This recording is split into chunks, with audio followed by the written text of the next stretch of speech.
Night falls over the hills of Eli, the small settlement where the academy stands. The classrooms that were filled with debate and scripture now glow under fluorescent light. Inside, a group of cadets sit silently, their uniforms folded neatly beside them. A rabbi stands before them, his tone calm but commanding. He speaks not of tactics or logistics, but of destiny, of how every soldier carries the will of heaven into battle. His words echo through the room. You are not just defenders of Israel. You are the guardians of God's promise. For the young men listening, many barely in their 20s, these words carry immense weight. They have been taught that their faith is not separate from their mission. It is the mission. To them, the uniform and the prayer shawl are two sides of the same calling. And yet, outside these walls, there is growing fear that such teachings risk turning soldiers into zealots, warriors who see divine purpose where the world sees politics. Former cadets have described the atmosphere as both inspiring and suffocating. One, who later left the program, recalled the inner conflict that grew in him. You start believing that questioning anything is betrayal, not just of your country, but of God. Another said that while most instructors spoke of moral restraint, others crossed invisible lines, glorifying ancient wars and suggesting that compromise was weakness. Reports have surfaced of rabbis preaching about reclaiming lands, of framing modern political disputes as biblical obligations. The concern is not only about what is said, but about who is listening. These are not ordinary students. They are Israel's future officers, men who will one day lead troops in volatile regions, make split-second decisions in war, and carry enormous moral responsibility. Among Israel's secular citizens, the debate grows louder. In cafes, the sun rises over Jerusalem, its light spilling across the stone buildings that have seen countless generations come and go. On the outskirts of the city, behind unmarked gates and guarded walls, stands an institution few Israelis ever see up close. Its name is whispered with reverence and controversy alike, the B'nai David Academy. To outsiders, it's Israel's elite military academy, a place where the country's future commanders and special forces officers are trained. But to critics, it's something far more troubling, a breeding ground for religious extremism hidden within the ranks of one of the world's most powerful armies. The story begins decades ago, when the founders of the academy envisioned a school that would merge religious devotion with military excellence. They wanted to cultivate a new kind of soldier, one who fights not only for the survival of the state, but for what he believes is a divine mission. The cadets who enter here are not ordinary recruits. They are young men driven by faith, discipline, and a sense of destiny. Before they ever hold a weapon, they spend years studying scripture, philosophy, and ideology. Every morning begins with prayer.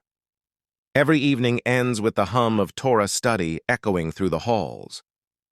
For many Israelis, this institution is a symbol of national pride. Its graduates lead elite combat units, pilot fighter jets, and serve at the highest levels of the military. But beneath the surface of discipline and patriotism, a growing unease has taken hold. Former students and journalists have begun to raise disturbing questions. What exactly are these young soldiers being taught?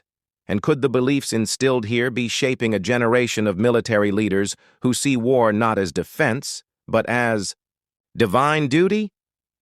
Over the years, recordings and lectures from the academy have surfaced, revealing teachings that blur the line between religious conviction and radical ideology. In some classes, rabbis have been accused of framing conflicts not as geopolitical struggles, but as spiritual battles between good and evil. There have been allegations that instructors spoke about the superiority of one people over another, or justified violence under divine law. These claims have sparked outrage both inside and outside Israel, as human rights organizations warn that such messages could have dangerous consequences on the battlefield. The Israeli Defense Forces, known for its strict chain of command and Rules of Engagement maintains a delicate balance between religion and duty. It operates in a nation where faith and security are deeply intertwined, yet the army itself is meant to remain neutral, a force for all citizens, regardless of belief. The rise of religious academies like B'nai David challenges that separation. When ideology and weaponry mix, the results can reshape not only military culture, but the moral compass of a nation.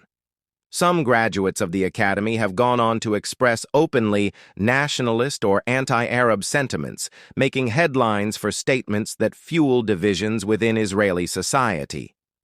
Critics argue that the institution's teachings risk producing officers who place religious doctrine above democratic values. Others defend it fiercely, insisting that these young men represent the best of Israel, courageous, moral, and deeply committed to their country's defense. Inside the walls of the academy, the atmosphere is intense. Students spend months in a kind of spiritual and physical crucible, waking before dawn, running drills, then returning to long hours of study. For many, this experience is transformative. They leave not only stronger and more disciplined, but utterly convinced that their service is part of something holy. That conviction gives them remarkable strength under pressure, but it also raises a question that haunts the heart of this story.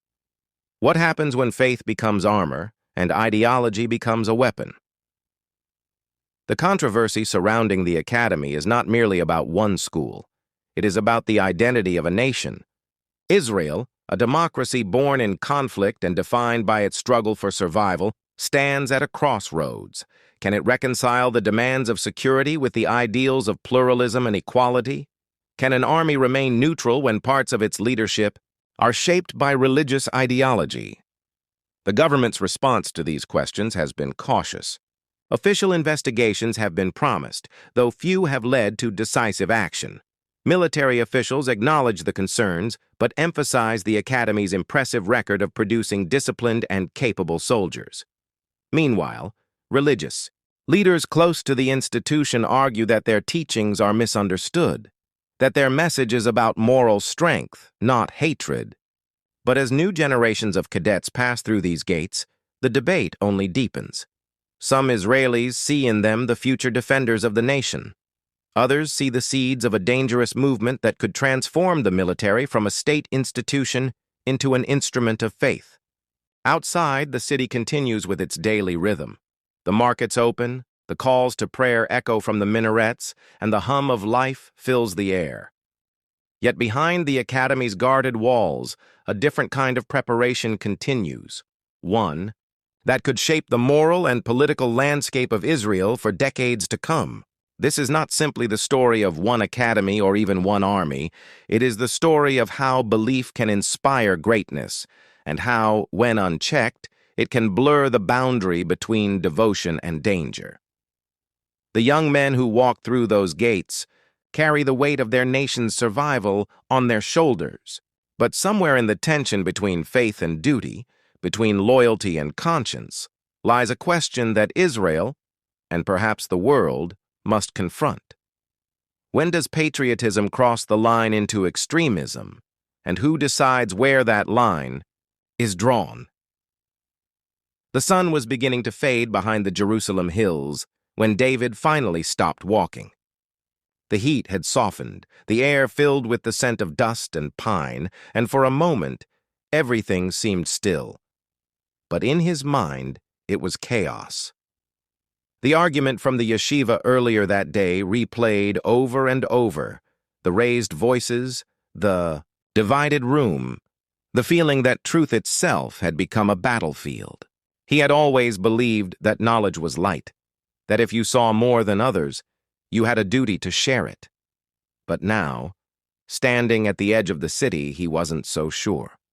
Because the moment he spoke what he truly saw, everything began to unravel. Friends turned cautious. Mentors distanced themselves.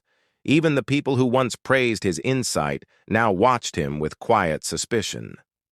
It wasn't that they didn't understand. It was that they couldn't bear to see what he saw.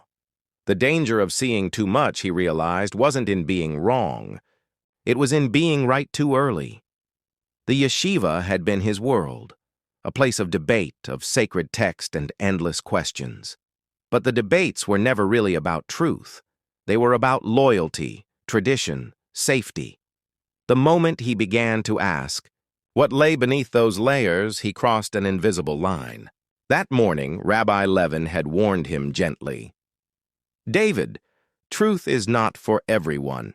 It's a flame, beautiful from a distance, deadly when held too close." But David couldn't stop. Every insight opened another door. Every contradiction made him dig deeper. Until